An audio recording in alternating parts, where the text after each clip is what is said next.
When we think we are unworthy, it means that for some reason we believe that we have to prove we have a right to our space on the planet, in life, as we are, being who we are. And that means that we will do all manner of wonderfulness to prove we deserve to be here. And usually, some of the common things are we overcommit, overgive, we overdo, we over excuse, we overcompensate, and we stay in difficult, desperate, hurtful, harmful situations much longer than it is wise or productive to do so. What's good, fam? And welcome to Just Drawz. This is a show hosted by two Black gay men who are smart, sometimes funny, and not afraid to say the quiet parts out loud. We talk life, love, sex, culture, mental health, politics, pop culture, and everything in between. So whether you're here to laugh, learn, heal, or just feel seen, you're in the right place.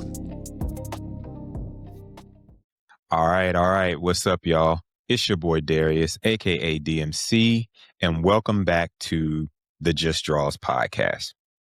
Today, I'm riding solo again. It's just me and my mic, speaking straight from the heart and kind of from the gut, too. So, like I normally do, I ain't here to play cute or say what folks want to hear. So I want to talk about something that we don't say loud enough. And it's really only 3 words: knowing your worth. So not just in that kind of self-care Sunday or the Super Soul Sunday kind of way that Oprah used to have on OWN, but in that Black, queer, soul-heavy, battle-tested kind of way. I'm talking about the kind of worth that gets overlooked. It gets dismissed, and sometimes it just gets straight up erased, even by the folks who claim to love us. So if you've ever felt like you had to play small just to make people feel comfortable, this one is for you. So let's get into it. Look, we're going to call a thing, beloved. Being a Black man in this country is already a high stakes, soul draining experience. And the weight of that, it really is ingrained in our cellular, membrane. It's ancestral, it's systemic, and it's nonstop. Now, add being queer on top of that, that's not a burden. It's a setup. Society has the audacity to say, in a lot of instances, be Black, but not that Black. Be gay, but not too gay. Be masculine, but make it palatable. Now, you know what? Y'all can miss me with all of that. I don't think it's right for us to cut off pieces of ourselves so that you can feel less uncomfortable. That's not love. That's control dressed up as some sort of solidarity. And when it comes to causes, various causes, like too many people have talked about this, but some of y'all want Black queer people to march, to vote, to speak out, to donate, and to die for a specific movement. But as soon as we ask for that same energy when we're under attack, y'all get ghost. Casper and his uncles, that whole crew. So let me be real. You can't ask me to show up for a community that only wants me when I'm useful, but never when I'm visible. And, we're experiencing that a little bit now, not only with the LGBTQ plus community, but in the African American community when we're being asked to stand in solidarity with the Latinx community in the, the No Kings March and things of that nature. So we're visible, though. So don't reach out to us when we're useful. That's not community. All right. That's exploitation. Period. Full stop. So let's get into some real shit here. A lot of us are out here really trying to love ourselves and love on ourselves with a foundation that is built on shame. It's like trying to build this $1 million mansion or this lottery dream home on quicksand. That shit ain't gonna hold. It ain't gonna stand up. We were groomed, all right? And I'm gonna say this again. We were groomed to believe that parts of us were too much, that they were too loud, that they were too soft, that they were too different. Whether that message came from the pulpit, it came from our parents, or even the playground amongst our peers, the message really was still the same. Tone it down so that you don't get rejected. When I was younger and I was in elementary school specifically, I used to hear my grandparents used to tell me all the time, when you go to school, be sweet. So while I understood what they meant, don't go to school and cause trouble. Make sure that you, as my grandparents used to say, get your lesson out. All right. Make sure that you do your work, that you are respectful to your elders. All of those things. I got that that's what they meant. But honestly, it's in that same vein of tone it down that I just talked about earlier, the tone it down so you don't get rejected. It's kind of in that same vein. But let me say this, especially to the messages we got in church. There's nothing and ain't nothing holy or righteous about a love that asks you to disappear. So I want you to kind of sit with that. Growing up, we got a lot of mixed messages. I remember being around adults who didn't want you to go outside and play, but wanted you present when company came over. And especially like in the 80s and in my household, that's kind of what it was. Being a kid, I didn't really have anywhere else to go. So sitting in the same room with adults and hearing real adult conversations was commonplace. It was something that I was used to, But here's where the interesting thing was. Some of these messages that I'm talking about. Don't go outside. Be seen and not heard. Act right when company comes over. Like all of those messages. And what's interesting is you would hear all those messages, but then you're in the same room with adults gossiping and like literally wilding out right next to you. And then those same adults have the nerve to say, don't be in grown folks' business. What? I mean, that doesn't even feel like parenting. That's like gaslighting. And you put a little side of barbecue sauce or some sweet tea on that, But what was really interesting about those messages, don't be in grown folks' business, some of those same family members were really knee deep or neck deep in shame themselves. They were ashamed about who they were. They were ashamed about the choices that they made in life. Sometimes there was shame about who you might become. But let me say this, and I had to learn this too, that's not my shit to carry. Your shame is not my shit to carry. You got to start asking yourself sometimes, whose voice is that in my head? And if that voice is rooted in fear, guilt, or somebody else's unhealed wounds, it's time for you to evict that motherfucker. Those voices are not paying rent, and they damn sure aren't uplifting you. So get rid of them. One of the things that kind of led me to this just thoughts here was the workplace. So let's talk about the workplace, because this is where a lot of folks really lose themselves trying to get a damn check. Early on, I can say in my career that I was that yes person. I was kind of a yes man. I did the job, or I did my job. I didn't complain. I swallowed the microaggressions. But there was a point where I said, you know what? Nah, F that. I'm not built to be somebody else's doormat.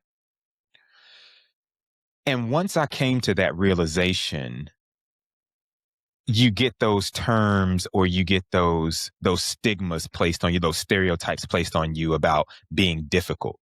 So to that, I'm like, you want to call me difficult because I know my worth? All right, cool.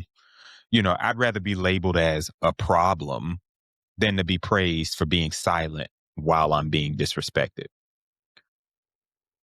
And I say this to all of my employers, or I would suggest you say this to your employers too. Don't confuse my professionalism with passivity. I want to talk about another area that's not the workplace. I'm going to come back to that. But I want to talk about another area in self-worth that is really prominent as hell in the LGBTQ plus community. And that is attention. Everybody out here is thirst trapping for worth. Okay. Showing off their bodies, all of the wild filters, collecting likes. It's a performance. It's all a performance. Now, listen, let me say this. I love a fine black body on my feed, just like anybody else. And I have definitely participated in the thirst trapping of it all. But if the only way that you feel valid is by showing skin or showing out, all of the people you showing skin and showing out for, they're not clapping for your soul or anything beyond the physical. You might be out here clapping your cheeks, but those people are just clapping for the spectacle. They're clapping at the likes. And when you think about that, that's not empowerment. That's really putting you in survival mode, and it is feeding your addiction. So now you got to get that next like. You got to get that next comment. You got to get that DM. And real talk, like, we all deserve way more than that. So I'm going to go back to the workplace situation I was just talking about. And here's a little quick story. So my homeboy, good friend of mine, Ian, he's also my nutrition coach, and he's a real solid dude. At one point, he was getting pressed to be someone that he's not at work. And what it felt like, just according to what he was telling me, was that they were trying to mold him. They were trying to erase parts of him. And then they were calling it professional development, or PD. Nah, that's just oppression with a blazer on, or specifically in his case, it's oppression with scrubs on. So in our conversation about that, I told him straight up, I said, this ain't about your performance. This isn't about your performance. It's about your presence making people feel uncomfortable. The thing is, when you walk in your worth as a black man, a black woman, a gay man, a lesbian woman, a black gay man, or any iteration within that, you disrupt every lazy ass stereotype that those people were comfortable believing. So yeah, if you're having issues on the job, don't be afraid to negotiate a raise. Leave that toxic place. All right. Build your own damn table if they won't give you a seat. Now, I know that's scary, but sometimes some of the best growth comes out of fear. You're not here to be digestible. You're here to be undeniable. So I want to talk a little bit about something that is very, very important related to or within self-worth work, and that is boundaries. So let's keep it a buck. Boundaries, they're not optional, okay? Especially when you know your worth. And I'm not talking about that protect my peace Instagram meme shit. I'm talking about real grown folk boundaries that cost you nothing to uphold. Some of those boundaries could include telling a family member like, yo, I love you, but you toxic AF. Okay. And I'm done trying to fix what you keep breaking. Or one that I've had to use is, you know what? I love you, but you keep taking L's. And I don't need to be a part of the solution to your problem. Or sometimes you may have to tell a friend who only calls you to trauma dump. You know what? Nah, that ain't in my spirit today. Can't deal with it. Sometimes you may have to tell a significant other or a lover. You may have to look them in the face and say, you can't keep trying to love me halfway and expect me to stay whole. And if this happens on your job, like that's rough, that's tough. But sometimes walking away from that paycheck when your peace is being picked apart, that's like spiritual warfare. But if the check really has you feeling like you got to shrink yourself, code switch until your tongue breaks, or hide the brilliance that makes you, then that check ain't worth shit. It's just hush money for the most part. So repeat after me if you're in any of these situations. I will not betray myself just to keep other people comfortable. And that's something that I had to kind of keep telling myself. That's a mantra that I had to tell myself, especially when I get in those moments where I find myself wanting to shrink myself, or I want to betray myself, or I want to relax the boundaries that I've set for myself. I always say that. The thing is, people will gaslight the hell out of you for having boundaries. They'll say you're being dramatic. They'll say you're being difficult, you're being cold, or even you're being stoic, which, to be honest, I have gotten accused of on many occasions. But you know what? It's cool because sometimes I embrace that. I embrace being stoic, but guess what?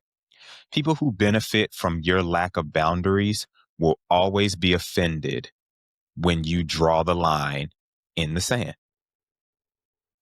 And when you do that and they get offended, that's a them problem.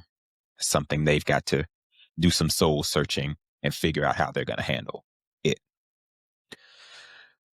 So in a previous episode, I talked about blood family versus chosen family. So if you haven't listened to that episode, please make sure you check it out. But I want to revisit a couple of points in that, so you'll get a little refresher, or you'll get a preview if you haven't seen it. So see, a lot of us were raised to believe that just because someone shares your DNA, they get a permanent VIP pass to your life. Nah. Some of those folks have been emotionally and sometimes spiritually bankrupt for years. And if we're being like completely honest, if we're keeping it a bean, some of them only show up when there's drama, when there's gossip, or when there's something that they get an opportunity to control. So let me be clear about that. And I kind of said this in the previous episode. You don't owe blood a damn thing if it costs you your peace. And I'm going to also say what I said in my previous episode. I'm not saying that all blood family is like this. As I mentioned, I have some awesome blood family who doesn't dwell in those spaces, But chosen family, my chosen family, they tend to be very sacred to me. That's where you get into like soul contracts there. Those are people who show up for your spirit, not just your birthday.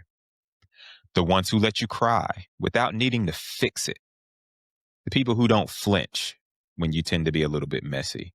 Or those who clap for your glow up and your upward mobility without feeling threatened. Now, that might be a small circle. It might end up being a small circle, but I'd rather have like 3 real ones, or 4 real ones, 5 real ones, than to have 30, 40, 50 performative allies who disappear when shit just gets real. Black joy, and especially Black queer joy, that's not just healing.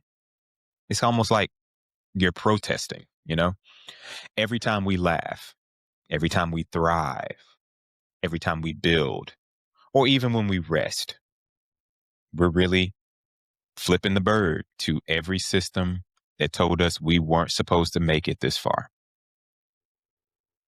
So find your people, build your table, and then burn all the blueprints that people imposed upon you if it ain't made with your survival in mind. And that's just not your physical survival or your financial survival.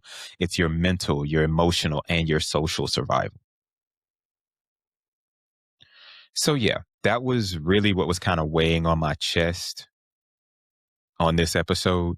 And if nobody told you lately, let me say this loud for the folks in the back. All right. You are worthy. Not because you overachieve, not because you play nice, not because you know how to smile through disrespect. It's just because you exist. Period. Full stop. Every day you wake up and decide to live your full ass, divine, Black, and or queer self, you're flipping the script and surviving a system that was never built for you or never built for us as a whole. And that is holy work. So I want you to sit with that just for a moment. And if you're in a safe spot, close your eyes. If not, just settle into whatever stillness there is. And let this next part that I'm going to share with you be that sacred pause for you. So I want you to take a deep breath, hold it in, and exhale slowly. And say this with me out loud or in your head. I am worthy. I am whole. I am enough right now as I am. I don't have to shrink to be loved. I'm allowed to take up space. I am divine. So I want you to breathe that in. Let it sit in your bones. Let it sit in your sinew. Okay. You deserve peace. You deserve joy. You deserve abundance without condition. So walk like you know that. Love like you believe it. And cut off anything or anybody that makes you forget it. Keep your crown up. Keep your boundaries firm. Keep your spirit clean. And keep your circle tight. And in the words of our good sis Monique, I love y'all for real. Until next time, peace. Make sure you subscribe and share the show because the algorithm only listens when you all make noise. Follow us on social media, tap in with the community, and keep the conversation going. We look forward to seeing you and hearing from you. Peace.